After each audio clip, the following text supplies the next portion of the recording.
সাদপন্থীদেরকে একটি সন্ত্রাসী সংগঠন আখ্যায়িত করে তাদেরকে নিষিদ্ধের আমরা দাবি জানিয়েছি।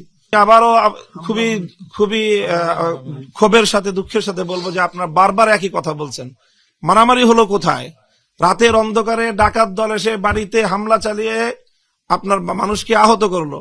আপনি এখন যদি সেখানে বলেন যে বাড়িওয়ালার মধ্যে আর ডাকাতদের মধ্যে সংঘর্ষ হয়েছে, মারামারি হয়েছে, এখানে তারা একটা ছদ্মবেশ ধারণ করে বাংলাদেশ বিরোধী এবং ইসলাম বিরোধী আন্তর্জাতিক মহলের সোর্স হিসাবে এবং এজেন্সি, তারা এজেন্ট হিসাবে বাংলাদেশের মধ্যে এবং ইসলামের এই সুমহান কাজ দাওয়াত এবং তাবলীগের কাজকে প্রশ্নবিদ্ধ করার জন্য তারা কাজ করতেছে। মাঠে যে উদ্ভূত পরিস্থিতি তৈরি হয়েছে, সেই মাঠে তারা জোরপূর্বক ঢুকে পড়েছে সাদপন্থীরা। আইন শৃঙ্খলা রক্ষাকারী বাহিনী, সরকারের সিদ্ধান্ত সবকিছুকে চ্যালেঞ্জ জানিয়ে সবকিছুকে তারা ভায়োলেট করে তারা সেখানে জোরপূর্বক সন্ত্রাসী কায়দায় তারা সেখানে প্রবেশ করেছে। সেই মাঠ তারা ছেড়ে দিয়েছে এবং ইতিমধ্যে আইন শৃঙ্খলা রক্ষাকারী বাহিনীর পক্ষ থেকে সেখানে 144 ধারা জারি করা হয়েছে। তো আমরা মনে করি যে পরিস্থিতি নিয়ন্ত্রণের জন্য যে পদক্ষেপ নিয়েছে, আমরা সেই পদক্ষেপের সাথে আমরা তাদেরকে আমরা সহযোগিতা করার আশ্বাস দিয়েছি। তবে সেখানে ইজতেমার মাঠে যেহেতু আমাদের আলেমুল আমাদের নেতৃত্বেই আজ প্রায় 7 বছর ধরে ইজতেমার মাঠ সারা বছর পরিচালিত হয়, শুধুমাত্র তাদের সাদপন্থীদেরকে ইজতেমা করার জন্য সিদ্ধান্তের আলোকে 4-5 দিনের জন্য তাদেরকে মাঠ দেওয়া হয় এবং তারা মাঠ ইজতেমা শেষে আবার প্রশাসনের মাধ্যমেই আবার আমাদের কাছে আলেমুল আমাদের কাছে মাঠ হস্তান্তর হয়। সেই হিসাবে সেই মাঠে বিপুল পরিমাণ সামানাপত্র রয়েছে, কয়েকশো কোটি টাকার সামানপত্র যেগুলো ইজতেমার কাজে ব্যবহার হয়ে থাকে। তো সেই সকল সামানাপত্রগুলো সেখানে পাহারাদারি করার জন্য, সংরক্ষণের জন্য আইন শৃঙ্খলা রক্ষাকারী বাহিনীর সাথে আমাদের স্বেচ্ছাসেবক দলও সেখানে তারা কর্মরত থাকবে। সেখানে আগামী দিনে ইজতেমার জন্য যেইভাবে কাজ করতে হয়, ইজতেমার যেহেতু সময় ঘনিয়ে আসছে, বিপুল আয়োজন, সেই যথাসময়ে যথাযথভাবে ইজতেমা সম্পন্ন করার জন্য যা প্রস্তুতির প্রয়োজন, সেই প্রস্তুতি গ্রহণ করার ক্ষেত্রে প্রশাসন আমাদেরকে সম্পূর্ণ সহযোগিতা করবে, সেই আশ্বাস তারা দিয়েছেন। সেই সাথে আমাদের জোরালো একটা দাবি, সেটা হলো এই যে উপর্যুপরি সন্ত্রাসী হামলার মাধ্যমে সাদপন্থীরা যে মেসেজটা, যে বার্তাটা বাংলাদেশকে দিয়েছে, আমি শুধু বলবো না যে আমাদেরকে দিয়েছে, বরং বাংলাদেশকে দিয়েছে, সেটা হলো বাংলাদেশের রাষ্ট্রের প্রতি তারা একটা চ্যালেঞ্জ ছুড়ে দিয়েছে।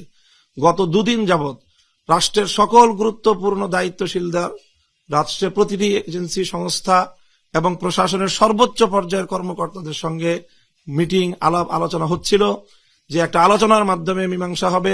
দাবি দাবা যাই থাকুক, সবটাই আলোচনার মাধ্যমে মীমাংসা হবে।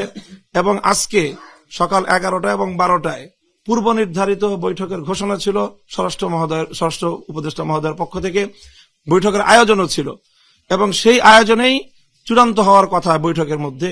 এবং গত রাত্রেও বৈষম্য বিরোধী আন্দোলনের নেতৃবৃন্দ তারা তাদের সাথে আলোচনা করেছিল এবং শেষ রাতে তারা আমাদের সাথে সার্জিস আলম এবং হাসনাত আব্দুল্লাহর নেতৃত্বে তাদের প্রতিনিধি দল কাকরাইলে আলেমদের সাথে এবং মুরব্বীদের সাথে তারা বৈঠকে তারা সেখানে নিমগ্ন ছিল, বৈঠকরত ছিল।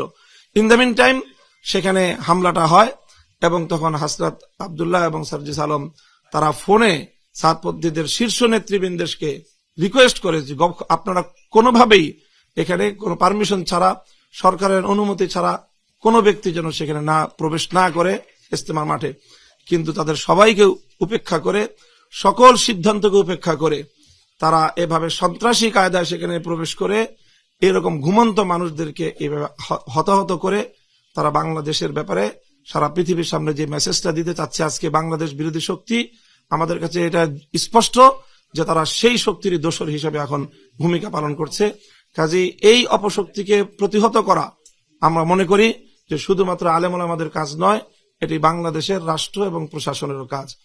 কাজেই সেই জায়গা থেকে আমাদের স্পষ্ট দাবি হলো যে বিগত 2018 সালেও এভাবে হামলা চালিয়ে তারা 5,000 মানুষকে মারাত্মক আহত করেছিল, কয়েকজন ব্যক্তিকে তারা তখনও হত্যা করেছিল, কিন্তু তখনও তাদের বিরুদ্ধে তেমন কোনো আইনানুগ ব্যবস্থা গ্রহণ করা হয়নি রহস্যজনক কারণে। আবারও তারা একই ঘটনা পুনরাবৃত্তি ঘটলো। কাজে এই জন্য এই সাদপন্থীদেরকে একটি সন্ত্রাসী সংগঠন আখ্যায়িত করে তাদেরকে নিষিদ্ধের আমরা দাবি জানিয়েছি। কাজে আমরা আশা করি সেই বিষয়েও যথাযথ পদক্ষেপ গ্রহণ করা হবে। তারা শুধুমাত্র একটি বিবাদমান পক্ষই তারা নয়, বরং তারা এই ধরনের সন্ত্রাসী কার্যকলাপের মাধ্যমে নিজেদেরকে একটি সন্ত্রাসী গোষ্ঠী হিসেবে জাতির সামনে বিশ্ব দরবারে তারা নিজেদের পরিচয় তুলে ধরেছে।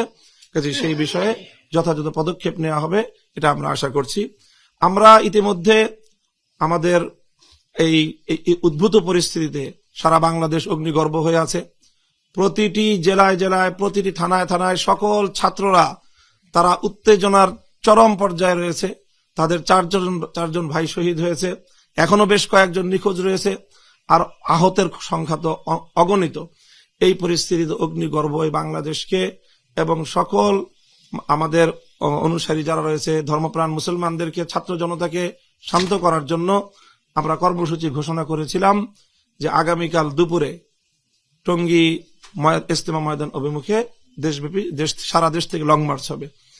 এখন আজকের বৈঠকে আমাদেরকে মাননীয় স্বরাষ্ট্র উপদেষ্টা সহ সরকারের ঊর্ধ্বতন কর্তৃপক্ষ আমাদেরকে অনুরোধ করেছেন আমরা যেন আমাদের যেহেতু অন্যান্য দাবিগুলো, সব দাবিগুলো তারা পূরণের আশ্বাস দিয়েছেন, ফলপ্রসূ আলোচনা হয়েছে, সেই প্রেক্ষিতে ওনারা আমাদের কাছে অনুরোধ করেছেন আমরা যেন আমাদের এই আগামীকালের লং মার্চের কর্মসূচি প্রত্যাহার করি।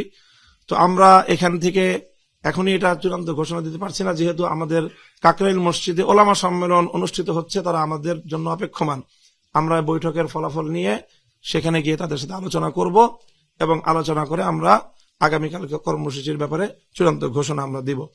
এই ছিল আজকের এই বৈঠকের সারাংশ।